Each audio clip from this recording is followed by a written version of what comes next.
Hello viewers, I'm going to talk about words for a bit. So my position on words, because we have to have positions on everything these days, is that words without context hold no meaning, and without meaning have no power. This is a view I've held for many years, and one which actually surprised my father. He sees words as tools to move nations and join humanity, the pen being mightier than the sword. While I don't think he's entirely wrong, I don't see this as the critical part of where words get their power. Words without comprehension mean nothing. The most beautiful, the most moving, the most powerful words have no effect on creatures who do not understand them. I love words. I love reading them. I love saying them.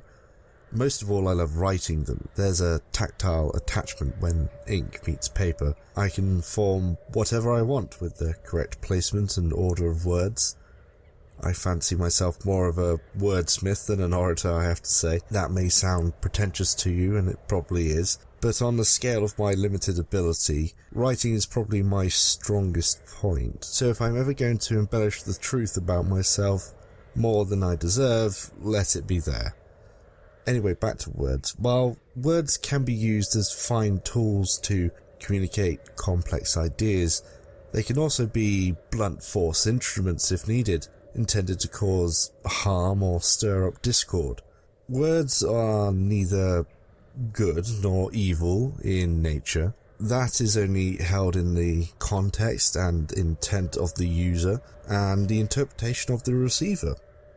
There are times where the power of words fails. The flowery prose dies in your mouth and turns to dust. There are times beyond talk of promise and hope, where words make contact with the realities of that which needs, and those who must.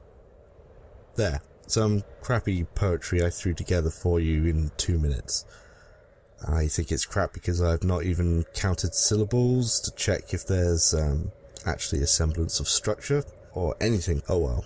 I wanted to broach the subject of the limits of words anyway. There have been several occasions in which no amount of clever combination of words could stop something from happening. The situation has escalated beyond the reach of words. Blood has been boiled, ego damaged, ears closed, and ultimately fists raised. These are the situations where people say the time for talk has passed, and these are the times where action is required.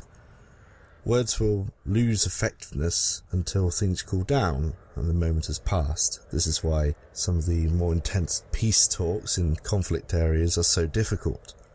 The words being used have little impact, and every word used reduces the impact of the next. Every re-escalation of the situation weakens the word's impact further. The longer the conflict endures, the harder it is.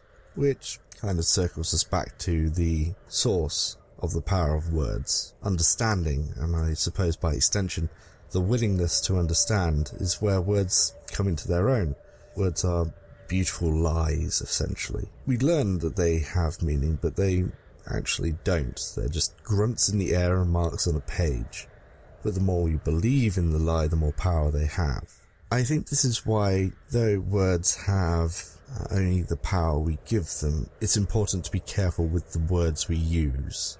If anything, I'm kind of making a case for politically correct language.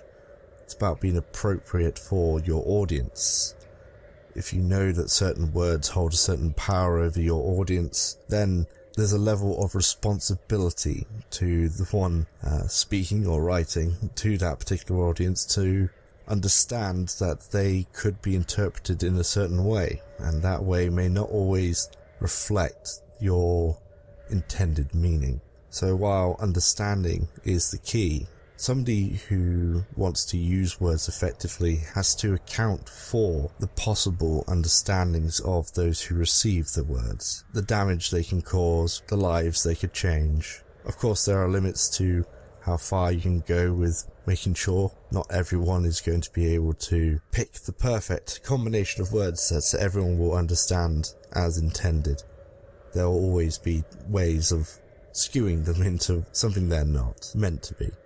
I think I've let my mind wander enough for now. Thank you for listening. Now, go do something less pretentious. Be seeing you.